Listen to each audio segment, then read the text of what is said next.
Buenas noches, bienvenidos nuevamente al canal. Yo soy Salvatore y vamos a continuar con el segundo capítulo de la historia secreta de Mener, en esta primera parte que es el génesis del nacionalismo. Y vamos a ver un episodio muy importante en cuanto al nacionalismo, que va a ser la guerra del Chaco. Sin embargo, previo a entrar a la guerra, nosotros tenemos que ver qué fue lo que pasó. Es decir, cuál era el contexto del país y en qué estaba. Antes de la guerra, ya en el gobierno de Salamanca, había una gran agitación. Como vimos en el capítulo anterior, ya Conciles había tenido una serie de complicaciones. Sin embargo, en el gobierno de Salamanca la agitación era mayor. Por un lado, los sectores laborales urbanos demandaban algunas conquistas democráticas, muy tibias, muy tímidas. Un mejoramiento del salario, por ejemplo. El medio rural buscaba también más derechos, que eran prácticamente esclavos. Los pongos y los colonos eran esclavos, y comenzó a irritarse constantemente. Sumado a eso, la clase media y la pequeña burguesía artesanal también tenían descontentos y se sumaron a esto. Fue una mezcla de clases oprimidas, una unión de estas clases oprimidas contra la rosca. La superoligarquía, que era la suma de los grandes mineros, representados fundamentalmente por los varones del estaño y los latifundistas.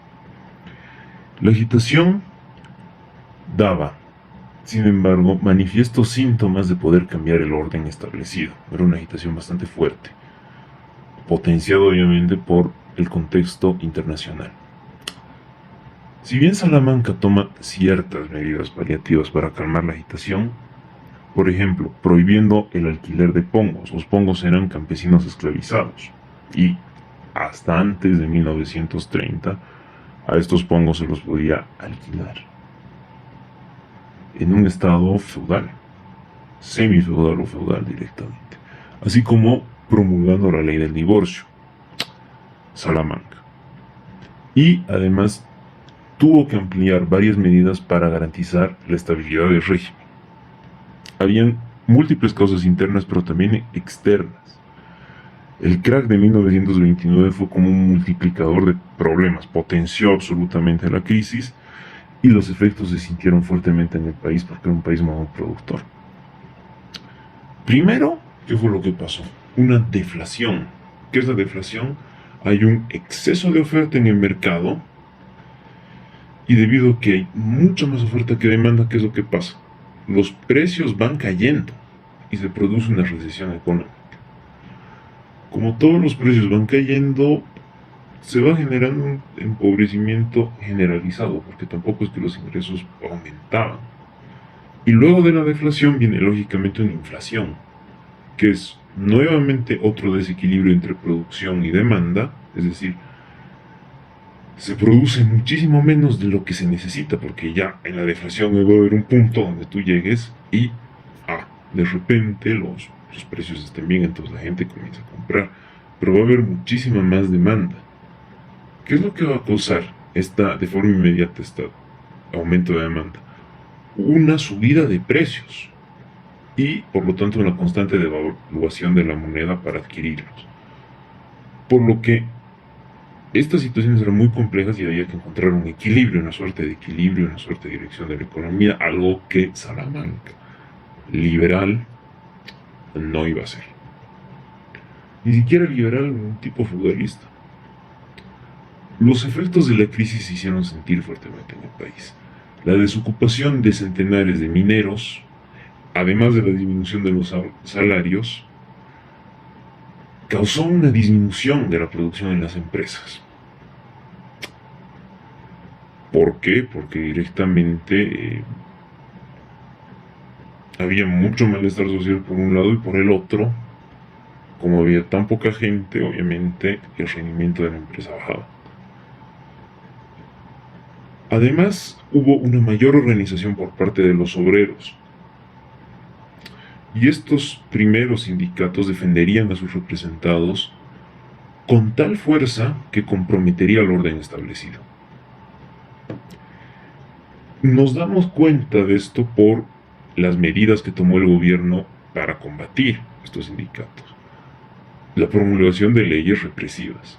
La más famosa, la Ley de Seguridad Social, la cual iba francamente en contra de estos protosindicatos, de estas organizaciones obreras. ¿Qué es lo que decía esta ley? Básicamente decía que la policía tenía la potestad de disolver una manifestación por cualquier medio y con el uso de la fuerza necesaria, luego de advertir 3 veces a los manifestantes, considerando incluso abrir fuego. Es decir, todas las cartas estaban sobre la mesa. La ley fue promulgada y esto radicalizó las cosas, evidentemente, lejos de calmarlas, y puso a los obreros en pie de lucha, lo cual hizo que el gobierno, primero de forma intransigente, gobernara con la ley en mano. Sin embargo, esta ley fue rechazada en el Parlamento, dejando a Salamanca absolutamente manco frente a los problemas que podía tener su gobierno. Por lo tanto, como medida de pacificación, optó irónicamente por ir a la guerra. ¿Qué era lo que pasaba entre Bolivia y Paraguay en ese entonces? En 1928 ya vimos que Hernando Siles evitó una primera guerra con el Paraguay mediante negociaciones. Y en 1930, Siles, intuyendo todos los problemas, no solo con el Paraguay, sino dentro del país, la economía, ¿no? Un poco un cúmulo de todos sus problemas, él se veía como el único hombre capaz de evitar el conflicto, y tanto así que lo era. Seguro que Salamanca, un lacayo de la rosca, no solo desencadenaría la guerra contra el Paraguay a modo distractivo, sino que también manejaría de forma pésima las finanzas del país. ¿Cuál es el problema? Que derrocan a Siles. Salamanca, en 1932, no sopesa bien la correlación de fuerzas, no sopesa bien la infraestructura que tenía el país y tercamente se dirige a la guerra del Chaco. Él dice literalmente, pierda o gane, Bolivia debe ir a la guerra para renegarse. ¿Cuáles son los antecedentes de la guerra? ¿Cómo comenzó todo? Todo comenzó en 1932, a mediados de año, en verano. La tercera división de Roboré, bien adentro del territorio de lo que es hoy Santa Cruz, y la cuarta división de Muñoz, en el Chaco, debían contactarse, ambos, para construir una ruta y consolidar definitivamente la frontera entre Bolivia y Paraguay. Esa ruta serviría para la consolidación de la frontera, lógico. Sin embargo, la elaboración del camino fracasó, puesto que, y esto falta ya también de trabajo en el terreno, las tropas no pudieron encontrar una población llamada Samucos, que era una leyenda y era el punto donde se iban a reunir ambas divisiones. No pudieron encontrar este poblado legendario Samucos. Durante la realización del camino, la cuarta división del Chaco, que estaba al mando del mayor Oscar Moscoso, encontró una laguna en el desierto chaqueño, que ya había sido encontrada por los paraguayos previamente. Los bolivianos, a modo de establecer soberanía, la denominaron como Laguna Chuquisaca. Sin embargo, los paraguayos la denominaban como Pitiantuta, que significa el sitio del oso hormiguero muerto en guaraní. Moscoso descubre esta laguna luego de un avistamiento aéreo. Ya teníamos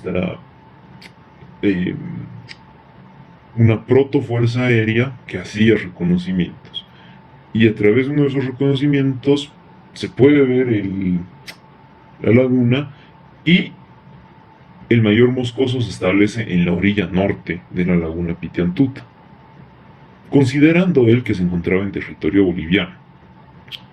Mientras sus soldados cazaban patos en la laguna, Moscoso vio que la orilla oriental sería un fortín paraguayo, el fortín Carlos Antonio López. Los paraguayos habían descubierto un año antes la laguna, tras una expedición de Juan Belayev, un soldado ruso blanco que había huido al Paraguay luego de la Revolución Rusa. Y es más, los mismos estaban fuertemente establecidos en la laguna, con un fortín. El 15 de junio de 1932, los bolivianos toman las armas y desalojan a los paraguayos del fortín. Es la primera escaramuza que desencadenaría en la guerra. ¿Por qué? Porque el 29 de junio los paraguayos vuelven muchísimo más fuertes y asedian el fortín para desalojar a los bolivianos. Se conocen ya las primeras bajas de nuestros compatriotas.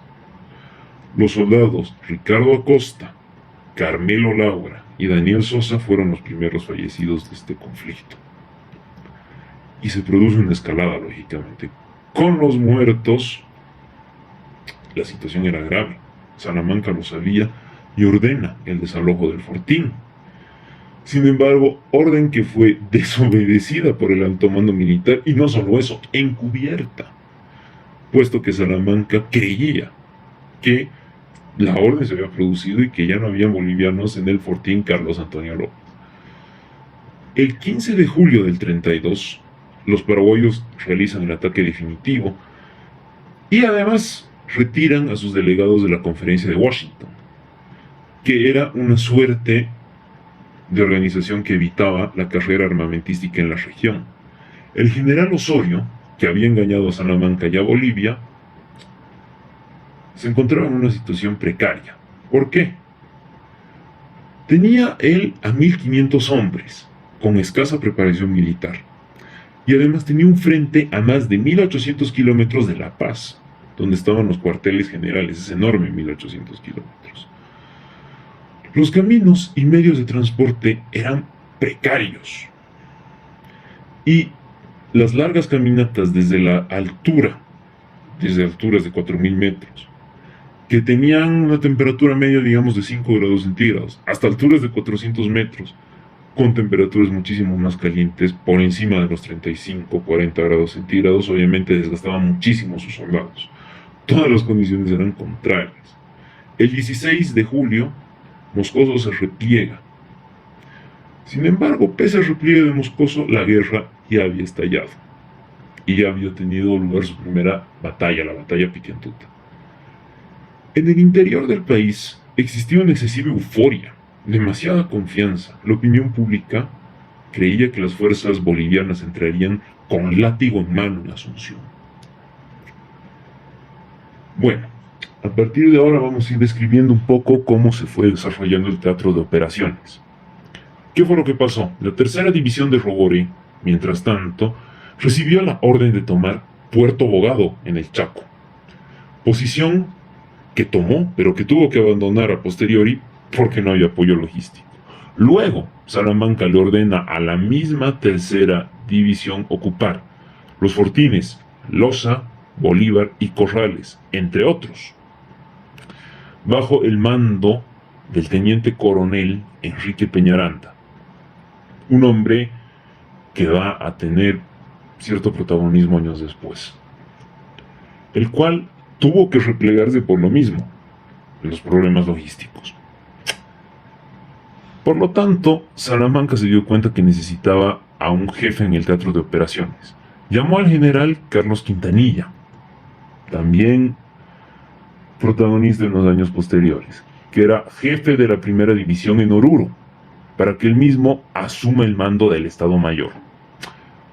Quintanilla, tal vez consciente de la situación en la que se encontraba el país, declinó la invitación, pero sin embargo tuvo que asumir, por orden directa del presidente.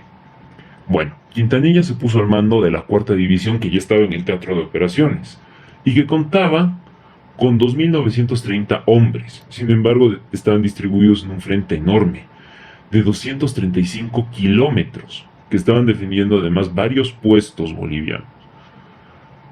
Para destacar algunos: Boquerón, Ramírez, Castillo, Yujra, Arce, Rojas, Platanillos, Toledo, Alihuatá, Saavedra, Murguía, Aguarrica, Cuatro Vientos y Muñoz, entre los más importantes.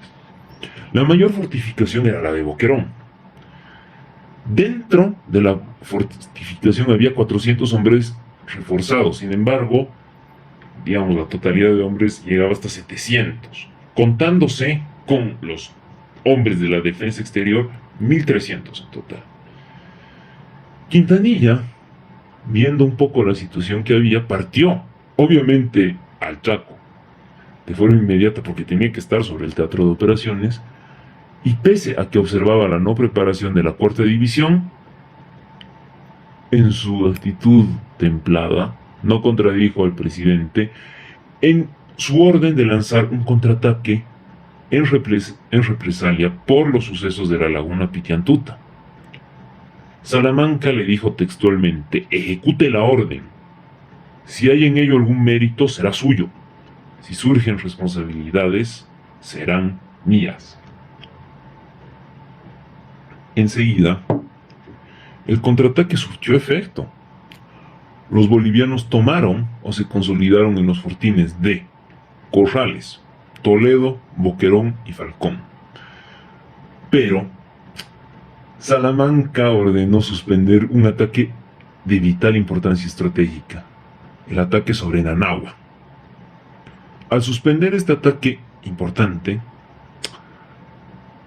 se vio no solo una falta de preparación en el presidente en cuanto a lo estratégico y lo táctico, sino además una actitud patética que se sintetizó en una guerra de cablegramas entre el presidente y el alto mando.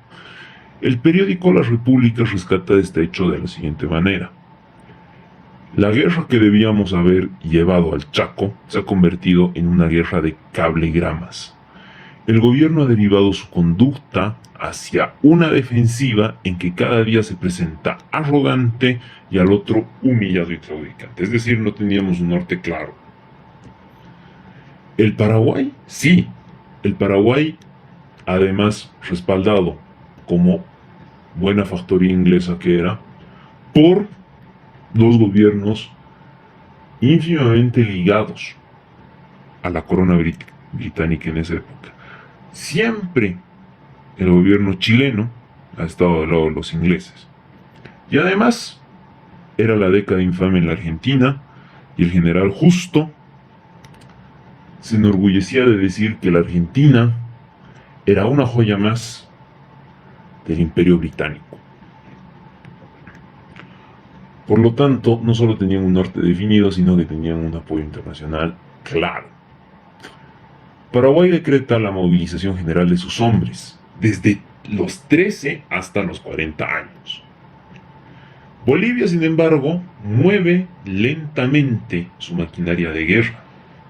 La mayoría de las tropas estaban en sus cuarteles, en lugares tan distantes del Chaco como Guiacha, Huaqui, Cochabamba o La Paz. La artillería tampoco se movía, y había además una mala organización de la movilización, un pésimo abastecimiento y una sanidad paupérrima. El gobierno tenía una política de pies de plomo y cuentagotas. Salamanca se escudaba diciendo que era una situación internacional grave, por lo que él había ordenado que se detenga el avance de tropas estando en guerra. Fue alucinante. Esto que propició, obviamente, un contraataque paraguayo, saliendo de Isla Poy, que era el teatro de las operaciones, era el centro de mando de los paraguayos, a Boquerón, la principal fortificación boliviana en el Chaco, para realizar el cerco y la aniquilación del fortín, además para tenerlo como un símbolo.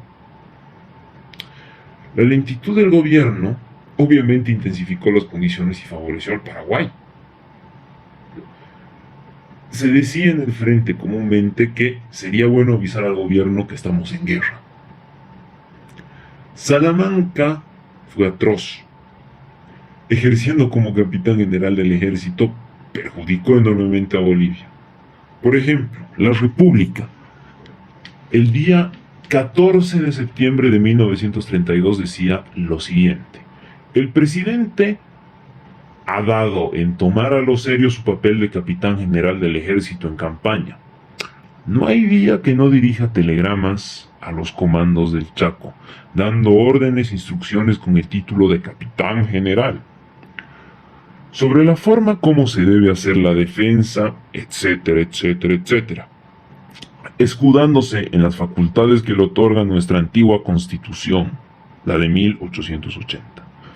Es tiempo ya de revisar nuestra Carta Magna y suprimir esta absurda facultad. El ejército boliviano, contra todo y contra todos, contra viento y marea, contra los propios, realizó un ataque a Isla Poi, el centro de operación paraguaya. Pero, sin embargo, fue sorprendido, obviamente no estaba en las condiciones y tuvo que retroceder. Entre tanto, el fortín Boquerón quedó absolutamente cercado. Con esto, el Paraguay, viendo una situación favorable para ellos, propuso una oferta de paz a Bolivia, con base de devolver Boquerón a los paraguayos y nada más. Si ustedes se fijan en los mapas, Boquerón está bastante adentro del Chaco, con lo que estábamos dentro de todo y viendo cómo acabó con el diario del lunes en una posición ventajosa.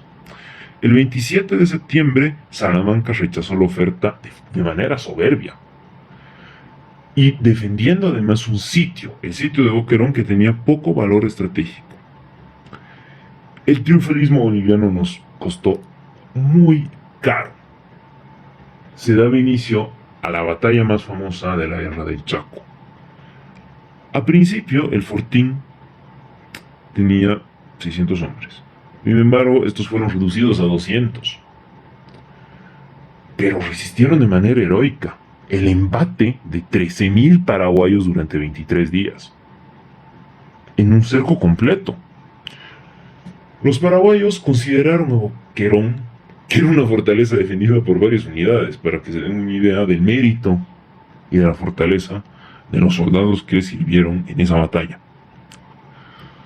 Los soldados bolivianos recibieron la orden de defender el fuerte hasta que muera el último hombre. Y así fue. Los bolivianos presentaron una fuerte resistencia hasta que Boquerón cayó. Los paraguayos realizaron un ataque sorpresivo tras una tregua pactada, lo que obligó a los soldados bolivianos, tomados por sorpresa, a dejar de pelear. Sin embargo, tras los 23 días de asedio, y con soldados bolivianos famélicos, hambrientos, sedientos, enloquecidos por el calor, por la sed, por el hambre, todo, hicieron desaparecer las armas, estandartes y documentos para no entregarlas al enemigo. Hicieron así su último servicio a la patria. ¿Cuál fue el error de Boquerón? Era una unidad muy preciada y muy fiera, y el error fue no evitar el cerco, provocando más bien, digamos, lo que hubiera sido ideal, una retirada estratégica para redirigir esas tropas a otro punto. En vez de eso, los soldados bolivianos quedaron en cautiverio, en campos de concentración en Asunción, hasta el final de la guerra. Sin embargo, al llegar a Asunción, los prisioneros bolivianos encontraron la admiración de los paraguayos por la heroica resistencia al cerco de Boquerón, para que se den una idea de la tamaña hazaña que habían hecho. Es más, una canción popular chaqueña inmortalizó el combate, la cual dice así: Boquerón abandonado, sin comando ni refuerzos, eres la gloria del soldado boliviano. Boquerón fue un pésimo síntoma, el primer colapso boliviano. ¿Cuál fue el problema? Que esto cambió la dinámica psicológica de la guerra. Ni los bolivianos eran invencibles, ni los paraguayos eran corderitos, como se creía en el país. Boquerón le puso la cruz definitiva a Quintanilla, el cual tuvo un manejo bastante desastroso de la guerra, y desencadenó protestas dentro del país pidiendo la renuncia no solo de Quintanilla sino de Salamanca, y el regreso de Hans Kuntz al ejército, previo a ver lo que pasaría bajo el mando del general alemán, vamos a ver un poquito quién era Hans Kunt. Kunt era un militar alemán que había nacido en 1869, llegando a Bolivia en 1908, y en 1911 se le encargó la tarea de reorganizar el ejército boliviano bajo el modelo prusiano. El problema es que este era un soldado raso, y en 1914 vuelve al Segundo Reich alemán para combatir en el frente ruso, en el cual pudo ascender hasta brigadier general, es decir, era un soldado de campo. En 1920, Bautista Saavedra propicia el retorno de Kunt y lo recibe con todos los honores. Saavedra contrata sus servicios, dándole la nacionalidad boliviana y otorgándole el cargo de general del ejército boliviano, es decir, un ascenso meteórico para el señor Kunt. Saavedra llegó a otorgarle el cargo de jefe del Estado Mayor. Y en 1925, luego del impasse de Gabino Villanueva y las fallidas elecciones del 25 del centenario, Saavedra buscaba un candidato para sucederlo. Kunt, junto al capitán Toro, importante en los años venideros también, fueron a proponerle a Saavedra la candidatura de Hernando Siles, el cual había sido un antiguo ministro de defensa de Saavedra y embajador de Bolivia en Tacna. Como ministro de defensa se conocía bien con los militares, y es por eso que Kunt y Toro van a proponerlo. Saavedra declina de forma además enfurecida la propuesta. Sin embargo, la fue pensando y a los 10 días la acepta. Pero le hizo firmar a Siles un documento de compromiso que poco sirvió, e impuso a su hermano Abdón como vicepresidente en la fórmula, el cual estaba mejor preparado, pero que tuvo que renunciar a su cargo de vicepresidente y iniciar una larga gira por el extranjero. Siles gana las elecciones de 1926. El 28, Kunt simplemente viaja de vacaciones a Europa y 150 jefes militares en Bolivia pidieron el retorno inmediato del mismo, para que se den una idea de la imagen que proyectaba Hans Kunt en el país. Y en 1930 defendió al presidente Siles frente al golpe de Blanco Galindo y de Patiño, evitando que una buena porción del ejército se sumara a la subversión.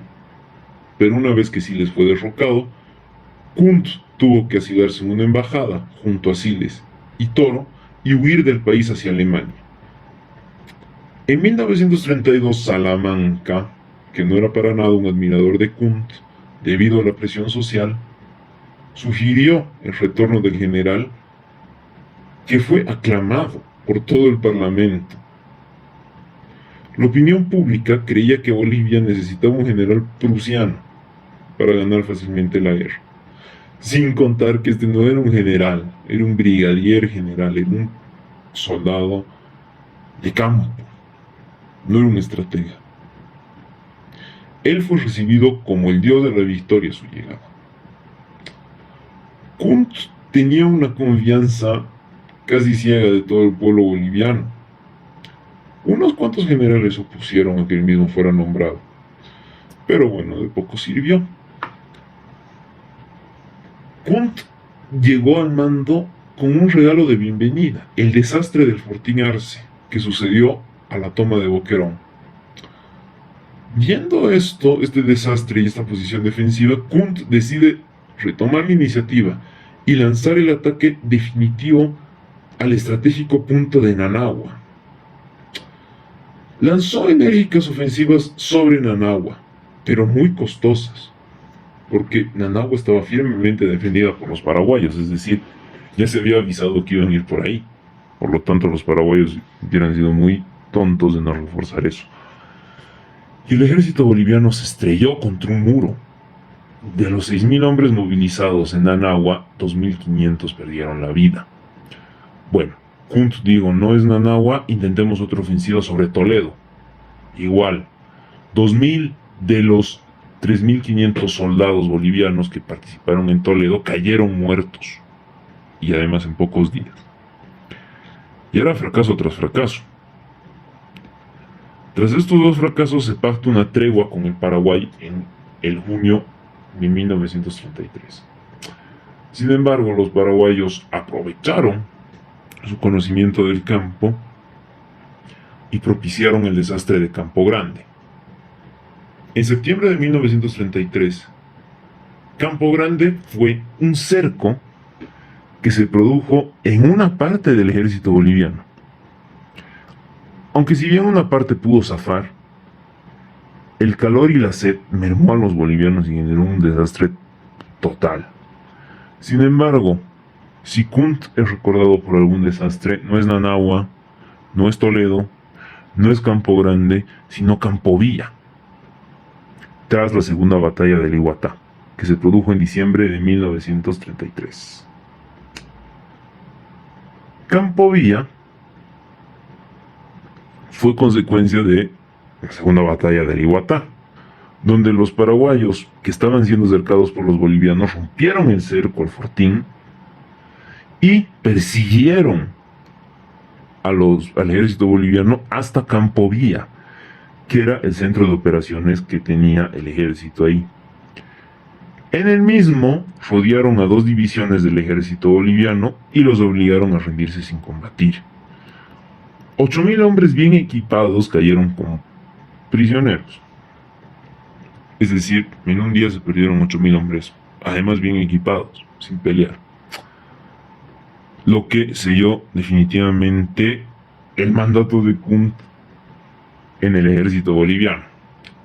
Veamos un poco cómo le fue a Bolivia. Bolivia movilizó hasta ese entonces 70.000 hombres, de los cuales 14.000 murieron en combate, 10.000 cayeron prisioneros y 8.000 desertaron. Además, sin contar que 32.000 fueron evacuados por heridas y enfermedades. El ejército obviamente estaba en una situación bastante desastrosa, habiendo perdido un tanto, digamos, unas 3/4 partes de lo que disponía más o menos. Bueno, Kunt nombra a Enrique Peñaranda como su sucesor, sin considerar ni al general Lanza, ni al coronel Bilbao Rioja, seguramente debido a su participación por el golpe en el 30.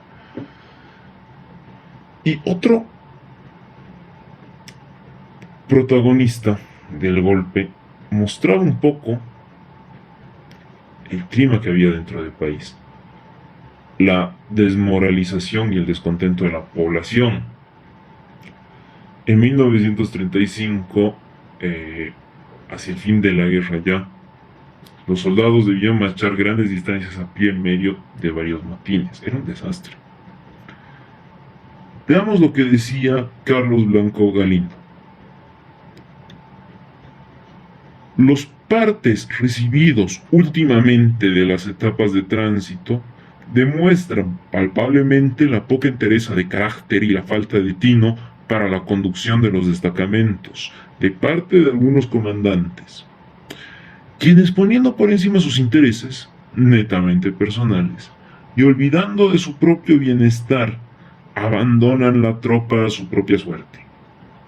El estado de embriaguez en que generalmente se encuentra la tropa durante los viajes, las frecuentes deserciones que se producen en el trayecto, actos de indisciplina e insubordinación cometidos por estas, es atribuida en gran parte al descuido de los comandantes que a la misma tropa.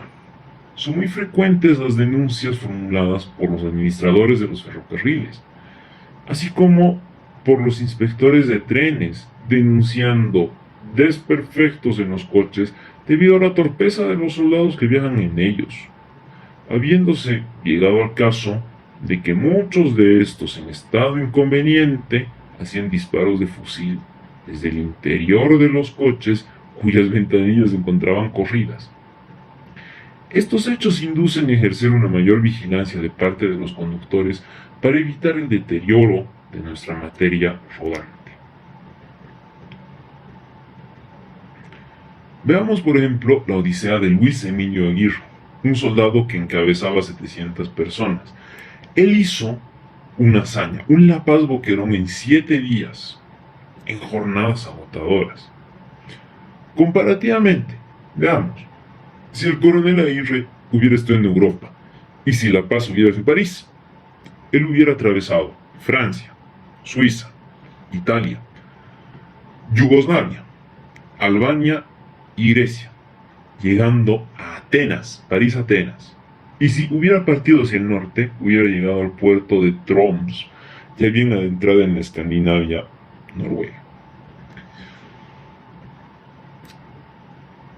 En la Primera Guerra Mundial, por ejemplo, el frente no superaba los 80 kilómetros. Y los franceses concentraron ahí cerca de 12 millones de hombres. ¿Cuál era el problema? Que el frente en el Chaco era de aproximadamente 500 kilómetros. Y para llegar desde los puestos fuertes se tenían que recorrer aproximadamente 2000, en los cuales solo 800 kilómetros se hacían por ferrocarril.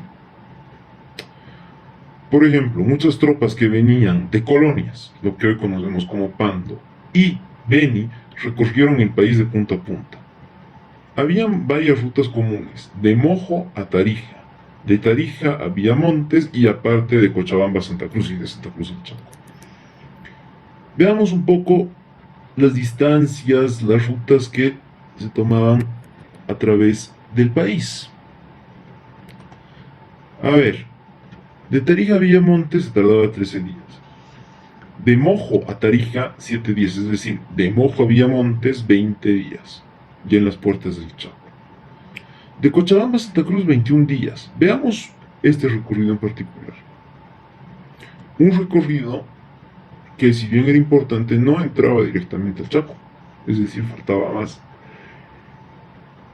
Por ejemplo, de Cochabamba salían a Arani en un día, eso hacían en tren y recorrían 50 kilómetros. El segundo día iban a Vacas, 30 kilómetros recorridos. El tercero a Pocona, 23 kilómetros. El cuarto a Totora, 30 kilómetros, donde había un descanso. Es decir, el quinto día lo pasaban en Totora. Luego iban a Duraznillo, 30 kilómetros, el día 6. A La Piña después, día 7, 35 kilómetros. Luego, el octavo día, llegaban hasta El Vado, 30 kilómetros. Recordemos que solo han hecho en tren el primer día. El noveno día llegaban a San Isidro, 30 kilómetros más de camino. El 10º día había un descanso. Y luego se embarcaban hacia el Mataral en el día 11. 35 kilómetros. El día 12 iban hasta Mairana, 20 kilómetros. El día 13 a Pampa Grande, 25 kilómetros. El día 14 a Samaipata, 20 kilómetros, donde descansaban el del día 15. Y luego iban a Monos en el día 16, 25 kilómetros. Luego a Bermejo. No confundir a Bermejo, el Bermejo de Tarija, es un Bermejo dentro de Santa Cruz, 30 kilómetros, eso es el día 17. El día 18 llegaban a Tarumá, recorrían 40 kilómetros. El día 19 llegaban a La Guardia, 30 kilómetros, y finalmente el 20º día llegaban a Santa Cruz, 20 kilómetros. Habían recorrido un total de 545. ¿Ustedes recuerdan dónde yo he dicho tren? Cochabamba Arani, 50 kilómetros. Brutal. Es decir, soldados que recorrían semejantes rutas era absolutamente una brutalidad. Además, cabe destacar que Salamanca no era un buen negociador. Rechazó tres propuestas de paz favorables a Bolivia. La primera ya les contamos, cuando el ejército se encontraba en Boquerón. La segunda fue propuesta por Saavedra Lamas de la Argentina y Cruchaga de Chile, ambos cancilleres, que formularon el Acta de Mendoza para pacificar el Chaco. Y la tercera propuesta se produjo después de la victoria de Cañada Strongest, en el 12 de julio de 1934. Peñaranda, veamos un poco, como sucesor de Bush, pudo formar el tercer ejército boliviano, deteniendo la ofensiva paraguaya, deteniendo todos los desastres que habíamos sufrido de forma momentánea y produciéndose la gran victoria de Cañada Strongest, donde la maniobra boliviana pudo cercar y capturar a 1400 paraguayos. Sin embargo, el problema es que fue una victoria transitoria. Estigarribia, formado en escuelas francesas de alta gama, era un estratega de alta gama Estigarribia, pone en serios aprietos al ejército boliviano, porque además contaba con técnicos de la Rusia Blanca que habían sido exilados y que ahora estaban en el Paraguay, y también contaba con el apoyo de las factorías, ¿no? De los británicos que mandaron, por ejemplo, un coronel uruguayo que es especializado en las trincheras, bueno, todas las ventajas que podía tener. Por lo tanto, era lógico que Estigarribia tuviera la delantera. Salamanca, viendo un poco que la situación puede ser un poco más favorable, viaja a Samayhuaté, en el camino de Villamontes a Vallivián, donde se reúne con Toro y acuerda que se reformarían las tropas de Vallivián para formar el cuerpo de caballería a mando de Toro. El cuerpo de caballería pasó a la contraofensiva, era un clima favorable, y tomó Camatindí, Pozo del Burro, La Rosa y llegó hasta Picuibá. Pero el problema es que Toro dio un paso en falso. Se alejó a más de 150 kilómetros de las líneas bolivianas, no había forma de abastecerlo. Aún peor, estaba obstinado Toro, y siguió y siguió y siguió. No acató las acertadas observaciones del general Ángel Rodríguez que le advertían de este problema. Por lo tanto, llegó a Picuibá y se produjo una tragedia, donde los bolivianos, temiendo un supuesto cerco paraguayo y la pérdida de los pozos de agua a manos de estos, el cuerpo de caballería da media vuelta, se repliega en el desierto, pero de forma desordenada. ¿Cuál fue el problema? Que este fue un éxodo brutal. 5.000 soldados bolivianos murieron. ¿A causa de qué? Insolación, sed o locura, es decir, suicidio, inducido por todos estos otros factores. Y bueno, el mismo desierto, el desierto tiene alimañas, tiene enfermedades, tiene calores extremos, pero noches muy frías. Entonces, bueno, eran condiciones brutales. Casi ninguno de estos soldados murió en combate. Luego se sucede el desastre del Carmen, en una emboscada, no ya para el desastre, digamos, previo. El mayor Celso Camacho muere y deja a los paraguayos con valiosa información. ¿Cuál fue el problema? Que el coronel Moscoso no realizó los cambios necesarios en la disposición de las tropas, pese a las advertencias y sugerencias del coronel Zacarías Murillo, obviamente sabiendo que el mayor Camacho había muerto en manos paraguayas, consumándose así esta nueva derrota, el desastre del Carmen. 4.000 prisioneros bolivianos y 2.000 muertos fueron un saldo brutal por la terquedad de Moscoso, provocándose una catástrofe en última línea de defensa boliviana. Otro problema atroz fue el espionaje a favor del Paraguay. Ese espionaje realmente mutiló toda esperanza para Bolivia. Salamanca recibía los cifrados intercambiados en el comando. ¿Cuál era el problema? Que enviaba copias al Estado Mayor y al Ministerio de Guerra. Dentro del Ministerio de Guerra había un traidor que retransmitía los informes, un chileno. El chileno se los pasaba a Santiago y Santiago se los mandaba a Asunción. Por ejemplo, el desastre de Campo Villa fue debido no solo al espionaje paraguayo, sino a los errores de Salamanca. Previo al desastre, en el cerco de la segunda batalla de Iguatá, Salamanca fue informado de una posible derrota en Aliguatá y también seguramente Campo Villa, por lo que debió ordenar el retiro súbito de todas las tropas al kilómetro 7. En lugar de llamar a Kunt Salamanca escribió un mensaje y se lo envió a Kunt, y el mismo fue descifrado por el ejército argentino y entregado a Vicente Rivarola, embajador paraguayo en Buenos Aires. Lo mismo pasó con la respuesta de Kunt. Salamanca no solo fue perjudicial tácticamente, digamos, no tuvo los recaudos de contrainteligencia, de táctica, de espionaje, no, además en materia económica fue un desastre. Él practicaba la guerra a cuentagotas, no solo para los soldados, sino para los fondos económicos. En repetidas ocasiones le negó al coronel Toro armas, munición y vehículos para transportar agua. Incluso declinó una sugerencia de Toro de vender una partida de divisas y de oro que no se estaba usando y que estaban ahí en el Banco Central, perdiendo valor.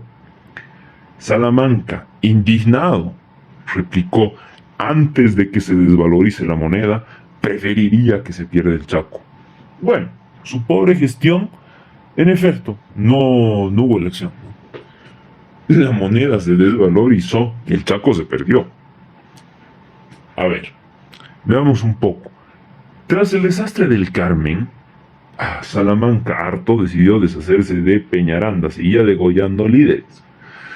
Y viajó a Villamontes junto a sus ministros Demetrio Canelas, Rafael de Ugarte y el general conspirador José Leonardo Lanza.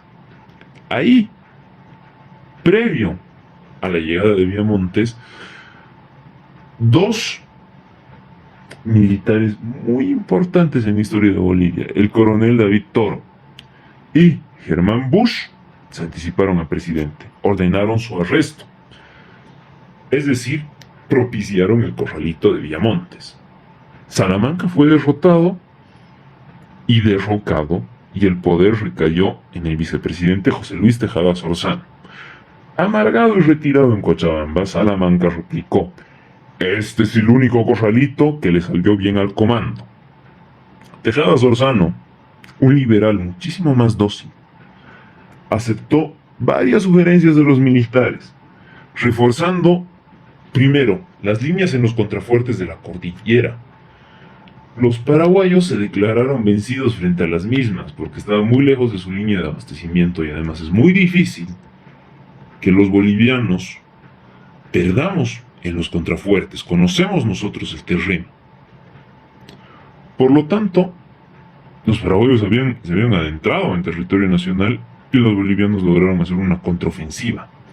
Recuperaron parte del territorio y tenían mucho optimismo. Pero bueno, el problema fue que se sobrevino el armisticio del 12 de junio de 1935. Vamos a explicar esto del armisticio a más detalle, pero primero veamos cuáles fueron las consecuencias de la guerra. Bolivia movilizó a 200.000 hombres, teniendo adicionalmente a 30.000 en la retaguardia. ¿Cuál fue el problema? Que la guerra nos costó un cuarto, 50.000 muertos. 30.000 fueron hechos prisioneros y perdimos 228 millones de dólares, de los cuales 100.000 pueden descontarse como beneficios directos para el Paraguay en armamento capturado. Ellos, los paraguayos, perdieron 124 millones de dólares, movilizando a 150.000 hombres, teniendo además a 10.000 en la retaguardia, costándoles 10.000 muertos y 2.500 prisioneros. La guerra se desarrolló en 3 cruentos años, con grandes batallas. ¿Y cuál fue el problema? Que causó gran indiferencia a nivel internacional. Debido a la distancia, dos países tercermundistas, la escasa importancia a nivel internacional, fue una guerra ininteresante en los ojos del mundo. La diplomacia norteamericana dijo lo siguiente de la guerra: la guerra del Chaco había dejado de ser materia aún en los despachos más modestos de las agencias de noticias internacionales. ¿Qué fue lo que pasó? El 28 era un contexto completamente diferente. Estados Unidos, con rápidas gestiones, evitó el estallido bélico. Víctor Andrade nos lo explica. Estados Unidos medió en los primeros choques de 1928 porque ellos gozaban de una prosperidad económica tal que cualquier intento de obstaculizar el flujo de materias primas tenía que ser aplastado en sus raíces. Paraguay y Bolivia fueron convocados a Washington y combinados a resolver su conflicto por medios pacíficos. Sin embargo, ¿qué fue lo que pasó? En 1932, con el crack del 29, las cosas habían cambiado. Sigamos viendo lo que nos dice Andrade. En cambio, en 1932, Estados Unidos y el resto del mundo se debatían entre las garras de la depresión económica producida por el colapso de la bolsa de Nueva York, uno de cuyos reflejos fue la restricción en el uso y producción de materias primas. Esto parece explicar el porqué de los empresarios de minas en Bolivia y Quebracho y Naranjas en el Paraguay no emplearon sus influencias locales para repetir la convocatoria del 28.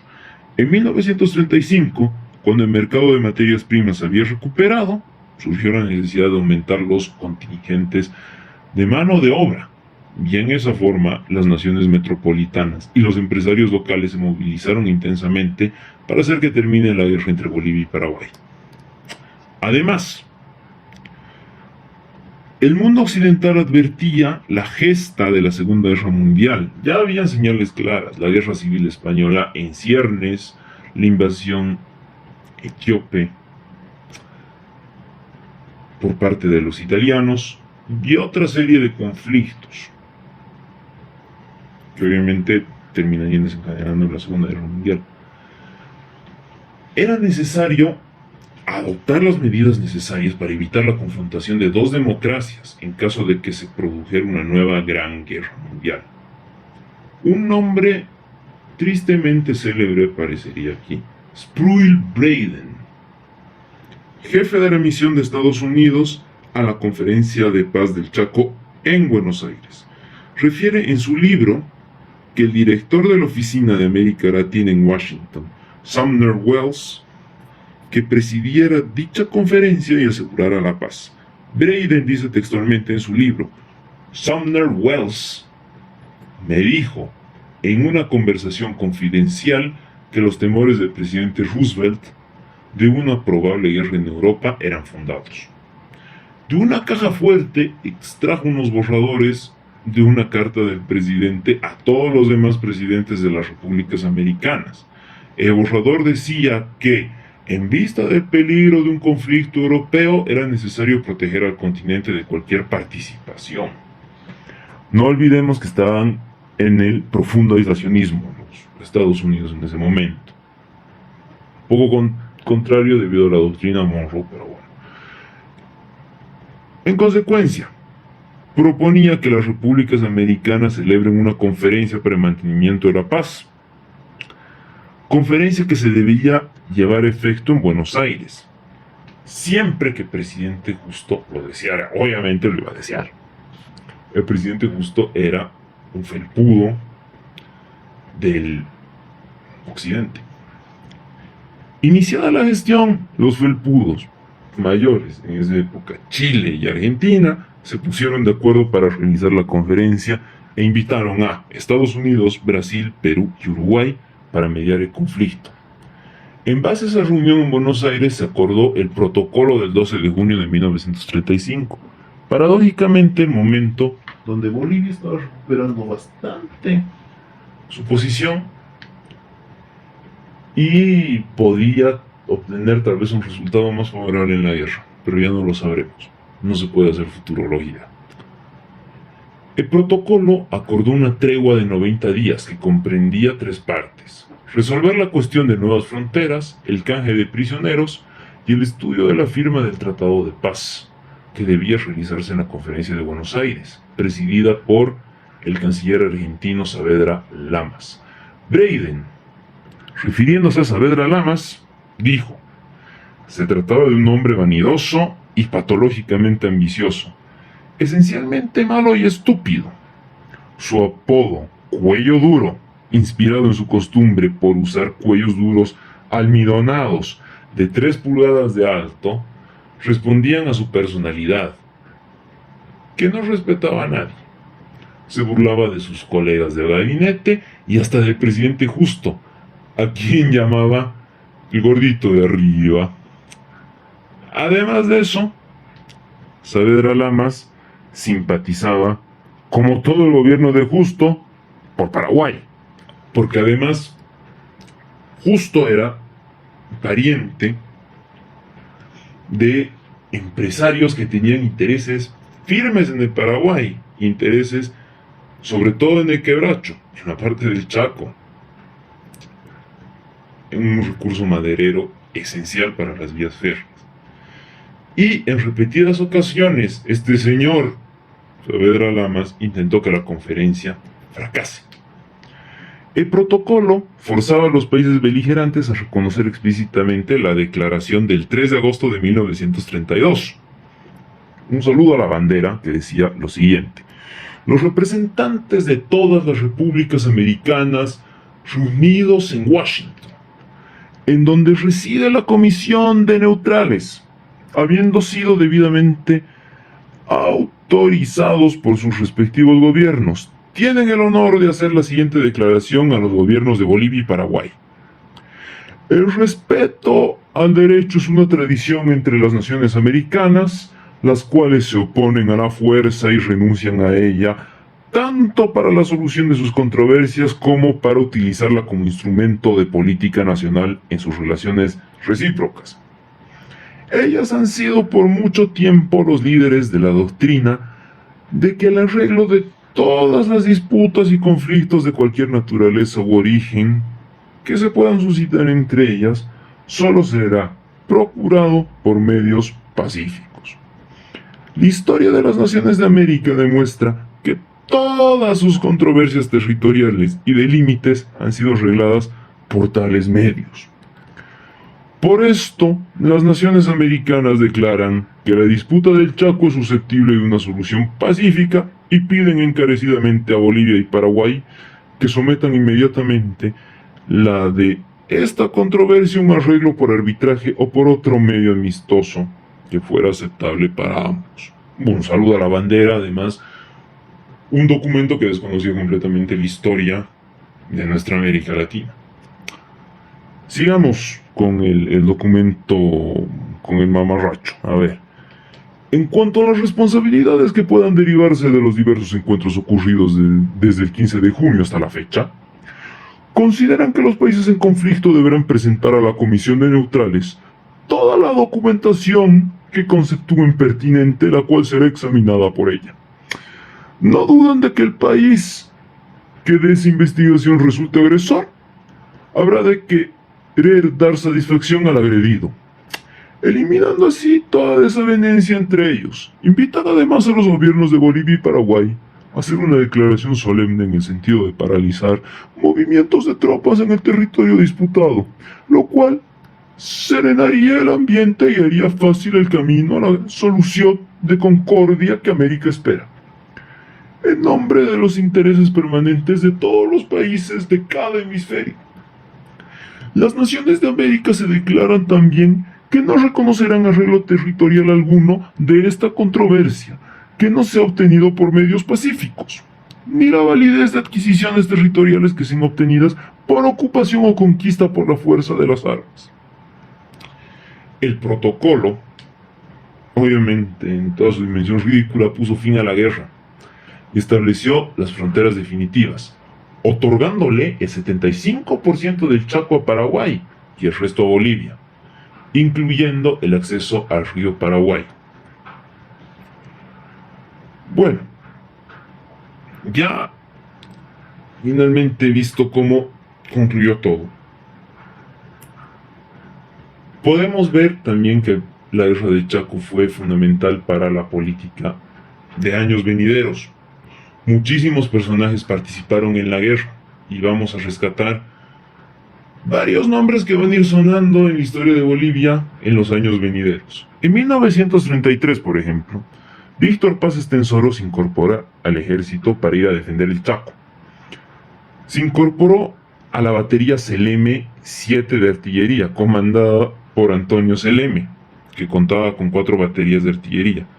Seleme, también un hombre famoso, se destacó cerca de Campovilla, donde antes que rendirse decidió romper el cerco de fuego paraguayo y enterrando 2 cañones expresó a sus soldados: los que quieren, me siguen. 7 días después, Seleme, junto a sus hombres, llegó a kilómetro 7, que era lo que se tenía que hacer. Ahí reorganizó su batería, que cumplió importantes acciones hasta el final de la guerra.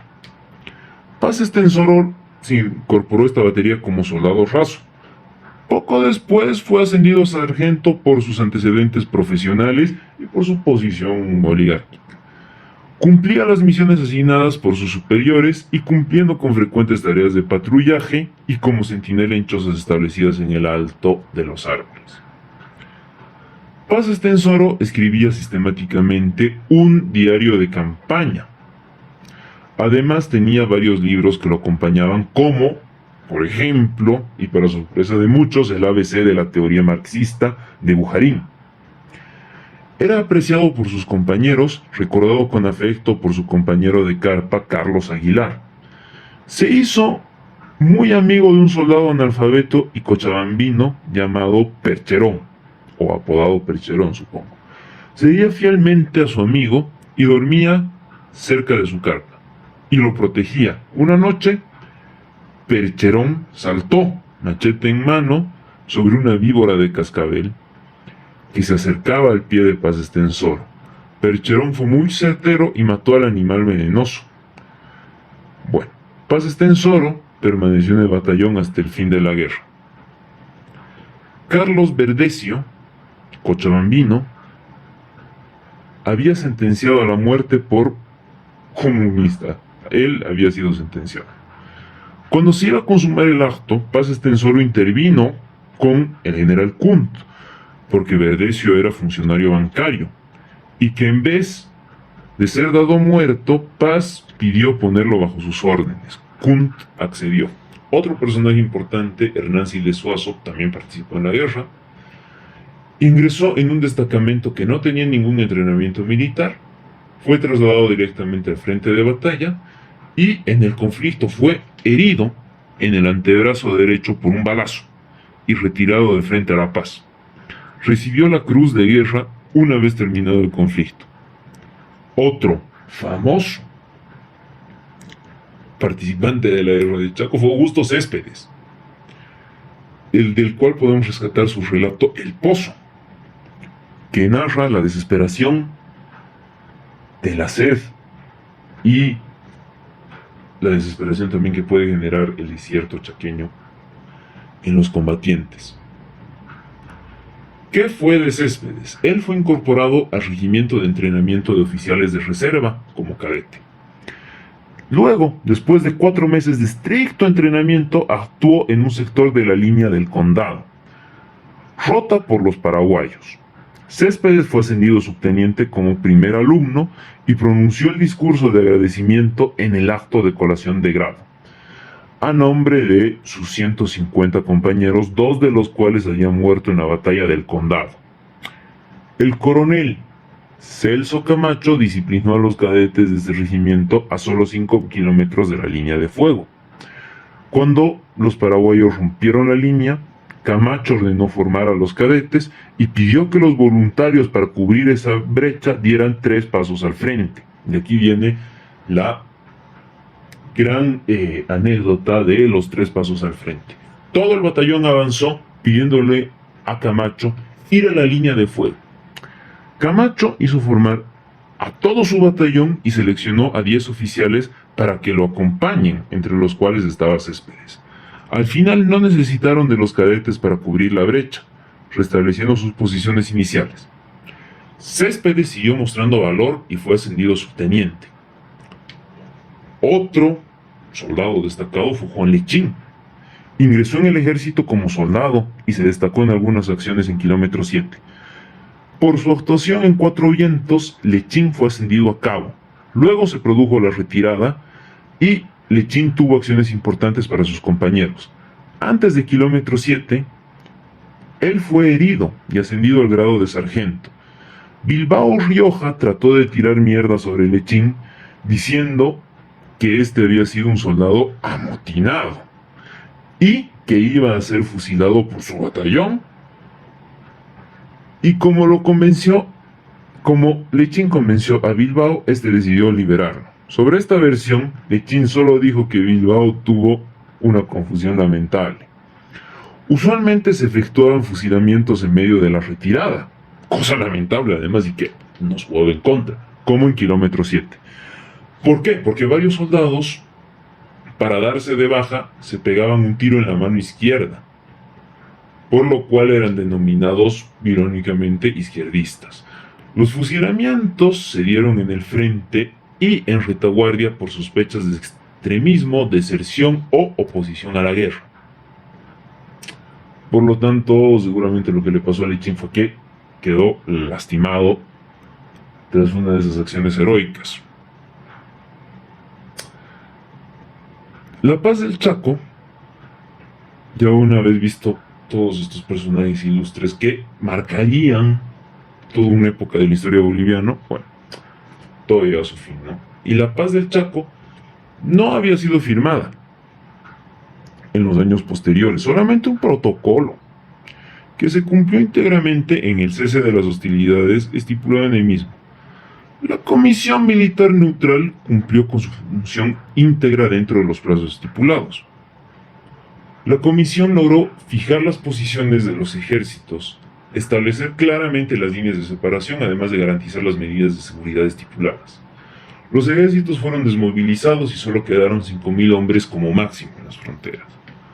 La conferencia de paz tenía que resolver temas candentes, como prisioneros y responsabilidades, así como la reanudación de relaciones diplomáticas entre dos países hermanos.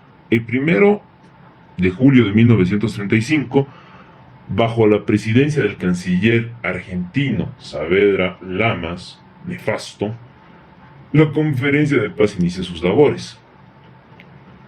La cuestión más dura de las negociaciones tuvo que ver con los prisioneros. Problemas de todo tipo suscitaron en la conferencia. Bueno, produciéndose situaciones sumamente delicadas, donde se exacerbaron los ánimos de las opiniones públicas de ambos países. Paraguay alegaba tener un número 15 veces mayor de prisioneros, 17.500, que Bolivia, menos de 2.500. Y los paraguayos interpretaron la frase canje y repatriación del protocolo como dos procedimientos diferentes de solución y por eso pidió el intercambio de 1 a 1. Y además un acuerdo especial para la devolución de los prisioneros faltantes, es decir, querían coima. Por otro lado, Paraguay trataba de ligar la solución de los prisioneros con la cuestión de fondo, los límites territoriales, con objeto de obtener un acuerdo favorable a sus pretensiones, aún más. Y ellos ya tenían el 75%. Por su parte, Bolivia alegó que tenía que ser interpretado según las prácticas y usos del derecho internacional, como lo describió el protocolo. Se apegó al protocolo. Según las convenciones de La Haya y Ginebra, la manutención de los prisioneros de guerra corre por cuenta del captor, obviamente, y la repatriación debía hacerse inmediatamente después de finalizada la guerra, sin condición alguna. Lo lógico. Entonces Paraguay quiso una indemnización por los gastos realizados para los prisioneros. Bolivia rechazó lo que calificó como un rescate, claro, era un chantaje. Una práctica abolida por las condiciones de Viena y de Ginebra y La Haya, anteriormente mencionadas. La cuestión se hizo controvertida. Las negociaciones se empantanaron por esto, y si bien la conferencia había declarado el fin de la guerra, los prisioneros bolivianos seguían en campos de concentración, sometidos a trabajos forzosos. Paraguay, que se encontraba en dificultades financieras, insistió en pedir una suma para devolver a los prisioneros, suma que podría ser pagada por Estados Unidos. Sproul-Braden, en esas circunstancias, se encontró con Mauricio Hochschild, barón del Estaño, que estaba en graves dificultades por la guerra, como los otros mineros, debido a que no tenía mano de obra suficiente y que además él necesitaba que la cuestión se resuelva rápidamente para que Bolivia ya no sea visto como un país conflictivo y él pueda comercializar de forma más óptima. Por ende, eh, además, la Segunda Guerra Mundial estaba en ciernes y la demanda de estaño era cada vez más creciente. Por lo tanto, Hochschild tenía que resolver rápidamente la situación. Breiden expuso a Hochschild que las hostilidades podían reanudarse, a lo que Hochschild sacudió la cabeza y dijo: oh, eso sería terrible. Breiden explicó que la única forma de evitar problemas sería pagar una suma por los prisioneros bolivianos en Paraguay, desencadenándose el siguiente diálogo. Hochschild: ¿cuál es la manera?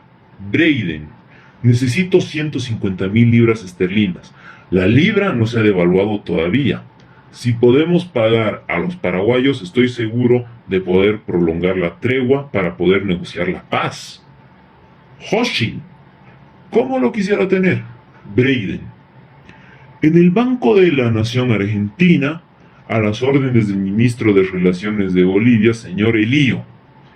Empero, yo tengo que saber el momento en que está depositando y también la suma exacta, de modo que no puedan argumentar que tienen menos o buscar cualquier otro pretexto. Si necesitamos más, le haré saber. Luego Breiden describe lo siguiente en su libro: Diplomáticos y demagogos. Mauricio partió esa misma noche a La Paz. A los 10 días siguientes estaba de regreso y el dinero en el banco.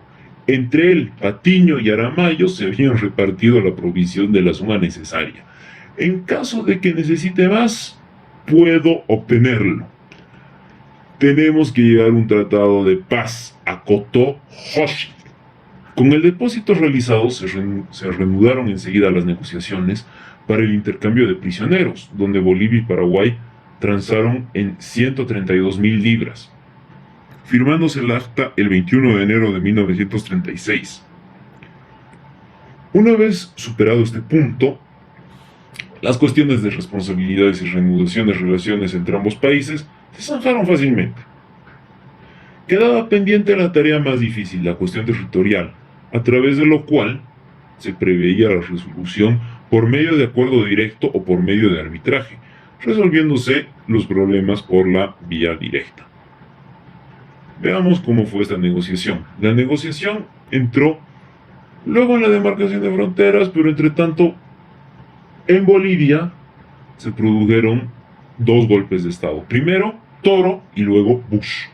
Al igual que en Paraguay, Rafael Franco sacó a Eusebio Ayala y a su vez fue defenestrado para que Félix Paiva asumiera la presidencia. Sin embargo, las negociaciones siguieron. Breiden tuvo que viajar a La Paz para hablar con el gobierno de Bush.